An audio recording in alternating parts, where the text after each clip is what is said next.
Okay, so welcome to this week's Web Wednesday.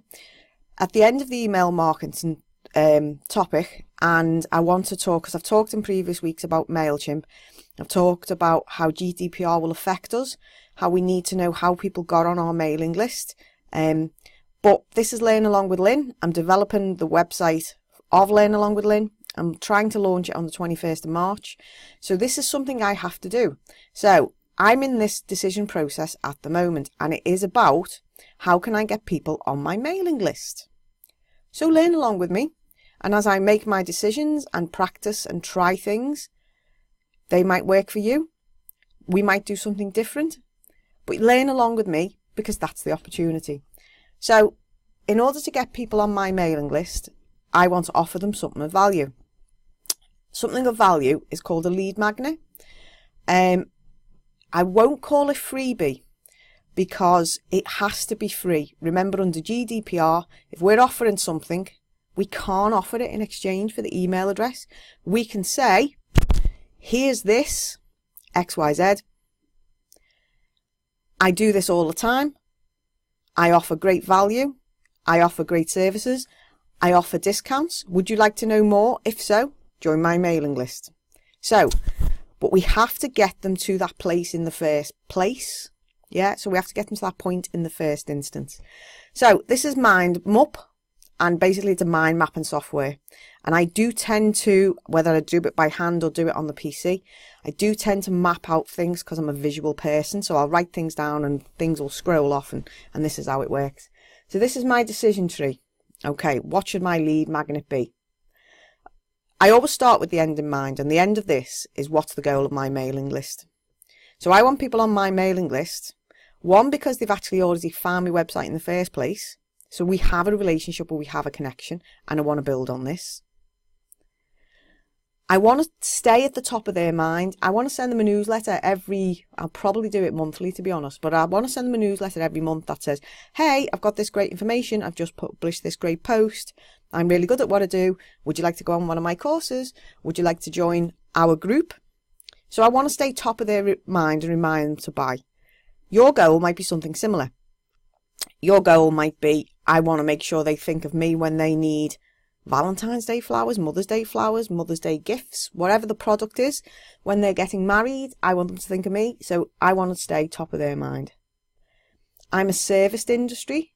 So to me, my expertise and credibility is everything. So I want to establish that I am knowledgeable in what I do, so that maybe they will either come and work with me or maybe they will join one of my groups.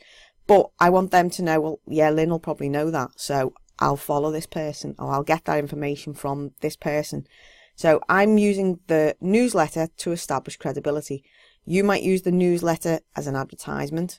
You might use the newsletter to say what new special offers you've got coming up. But so this first step is trying to decide what the lead magnet is, and always start with the end in mind. Okay. The next thing I think about is, who is the customer I'm targeting? Because the thing is, if you spray and pray market, you will hit absolutely no one. You need to have one or two customers in mind who you can tone and develop your message to speak to that person. Because if you're too general, come and join my mailing list, I send out great stuff every day, you're not going to connect with someone. You need to connect and say, hey, are you struggling in your business? Hey, is money tight at the moment? Do you like discounts? We all love discounts. Hey, come and join my mailing list. I give discounts all the time. So you're talking to a specific subset of people. So one or two customers, and aim the lead magnet at them. Okay, what is their pain? How can you help? How can you solve? What can you make easier in their life with your freebie?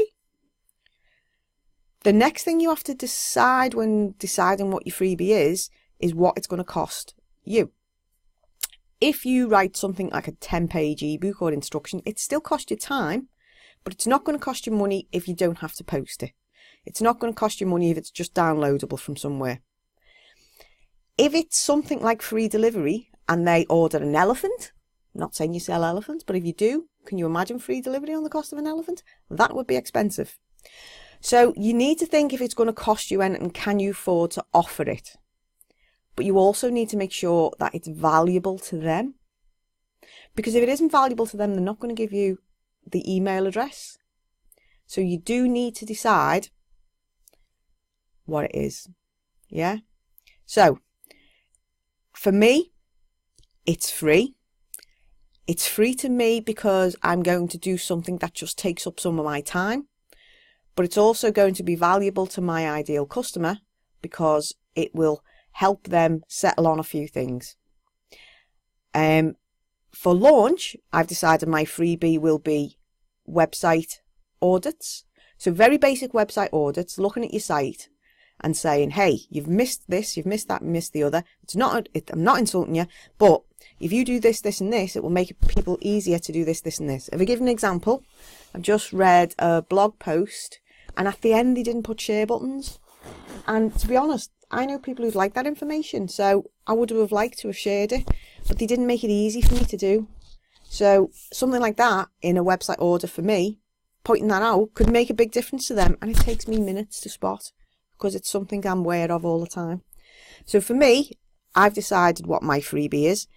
It doesn't cost me anything other than my time. It is incredibly valuable to my target market, and I'm only offering a few of them because I could get inundated and that would be a bit, oh no, I've got no time to do anything. So you think about what it is will be valuable to everyone else, what you need your mailing list to do for your business, what pain do you solve, and how much it will cost you. Use these questions to decide what you're going to offer as your freebie. Want any hints, tips or advice? Want to sound something out? Bounce some ideas around? Just as usual, leave comments and I'll get back to you and answer any queries you've got. Thank you very much. Bye.